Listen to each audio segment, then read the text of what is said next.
진짜 왕이 되려면 아직도 넘어야 할 산이 많이 남아있지. 전하께서는 지금 그 일을 시작하신 걸세. 말 좀 쉽게 하시면 안 됩니까? 자, 태종이 왕권을 강화하기 위해 취한 통치술은 바로 육조 직계제를 실시한 거였죠. 자, 그동안은요, 육조에서 사안을 올리면 의정부에서 삼정승이 먼저 논의한 후에 사안을 추려서 왕에게 결재받는 그런 시스템이었거든요. 그럼 당연히 삼정승을 비롯한 의정부 신하들이 취사 선택을 할 수 있으니까 그들에게 힘이 쏠려지겠죠. 그래서 태종은요, 조정의 모든 업무를 직접 보고받겠다 결심을 한 겁니다. 그러니까 이 육조 직계제 시행, 의정부 신하들은 반대할까요, 반대하지 않을까요? 반대하죠. 당연히 반대하죠. 극렬히 반대합니다. 힘이 약해지니까. 자신이 세운 공을 믿고 왕의 권능을 침해하려는 자가 있거나 국왕의 지위를 노리는 자가 있다면 절대로 용서치 않을 것이오. 하지만 태종은 왕권을 강화하는 방법이라면 거침없이 밀어붙입니다. 거의 강인함이죠. 땡크죠, 땡크. 땡크. 무조건 추진합니다. 자, 그렇게 조정에서 왕권을 강화할 통치술을 펼쳤던 태종. 상왕 전하, 전 꼭 잘해내고 싶습니다. 그것이 백성을 위하는 길이고 제가 용서받을 수 있는 길이옵니다. 자, 그러면 강력한 왕권을 위해 백성의 마음을 얻어야 했던 태종이 펼친 또 다른 통치술은 무엇이었을까? 자, 먼저 시간을 돌려서 1404년 태종이 즉위한 지 4년차가 되던 때로 한번 가보겠습니다. 자, 이때 태종의 머리를 아주 지끈거리게 만드는 문제가 하나 생겨요. 뭐냐면 바로 한양 제천도 문제였습니다. 태종 초기 수도는 개경이었어요. 그런데 이 당시 무조건 한양으로 가야 돼! 라고 이 태종을 막 조르는 사람이 있었어요. 바로 아버지 태조 이성계.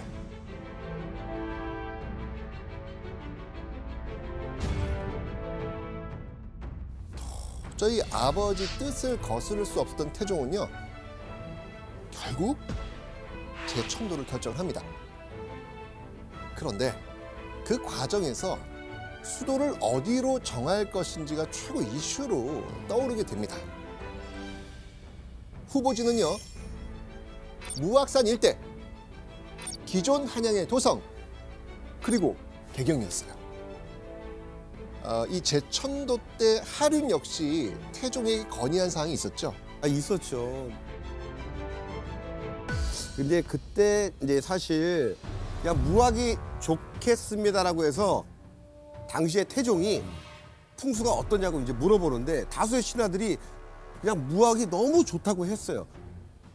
자, 새삼 무악산 일대가 좋다니 내가 무시할 수도 없는 일이잖아요. 자, 과연 태종은 어떤 방법으로 수도를 정하자고 했을까요?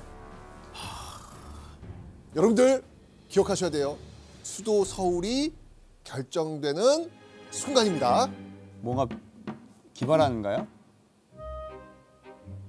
단순할 것 같아요.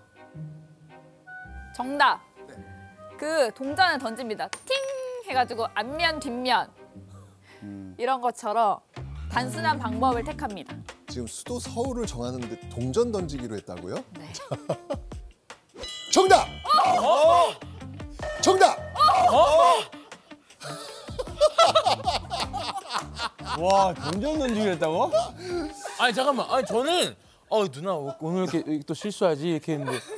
아니, 잠깐만, 진짜요? 맞습니다. 동전으로 점을 치는 건데요. 척전이라고 합니다. 방법은 앞면을 길, 뒷면을 흉으로 정한 다음에 동전 3개를 한 번에 던지는 겁니다. 자, 그렇다면 그 결과는 어땠을까요? 한양은 이길 1흉, 무악과 개경은 2흉 1길. 그렇게 1405년 태종은요 조선의 수도 한양으로 전격 재천도를 한 겁니다. 동전으로 한양이 정해진 거는 진짜 처음 알았어요. 나도 몰랐었네.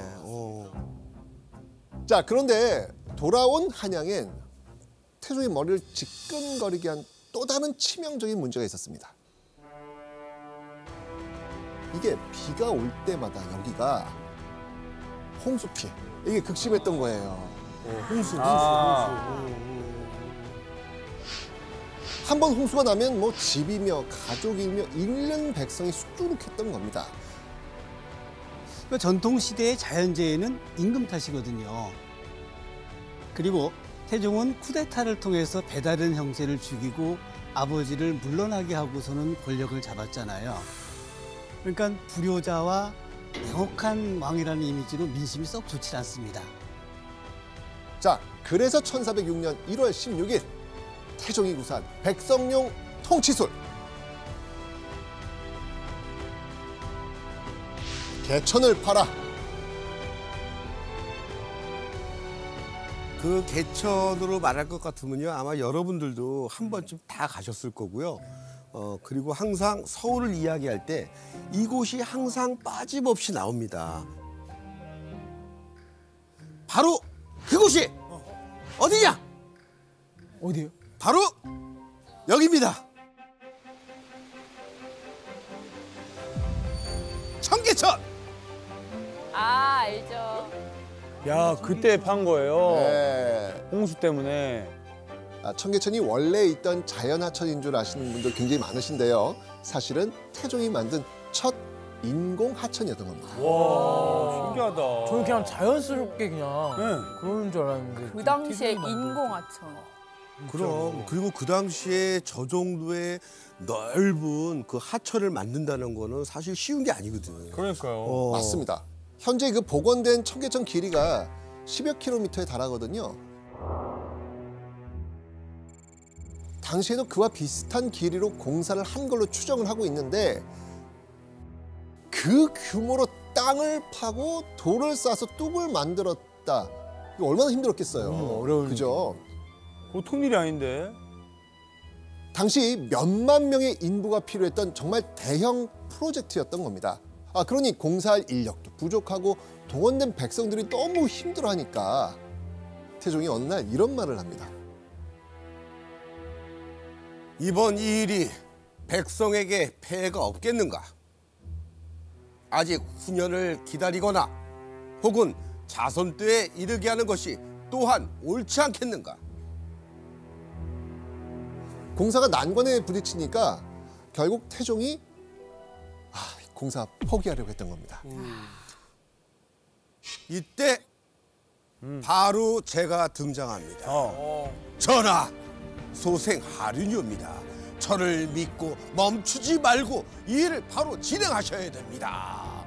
이게 앞으로도 수도를 안정시키고 국가의 장래에 큰 미래터가 될 것이옵니다. 이러면서 태종을 설득한 거지. 잠시 흔들렸지만 결국 이런 하륜의 집요한 어떤 요청 속에서 마음을 다잡은 태종이 공사를 끝까지 밀어붙입니다. 자, 공사 시작 6년 만 1412년 청계천 공사가 드디어 마무리됩니다.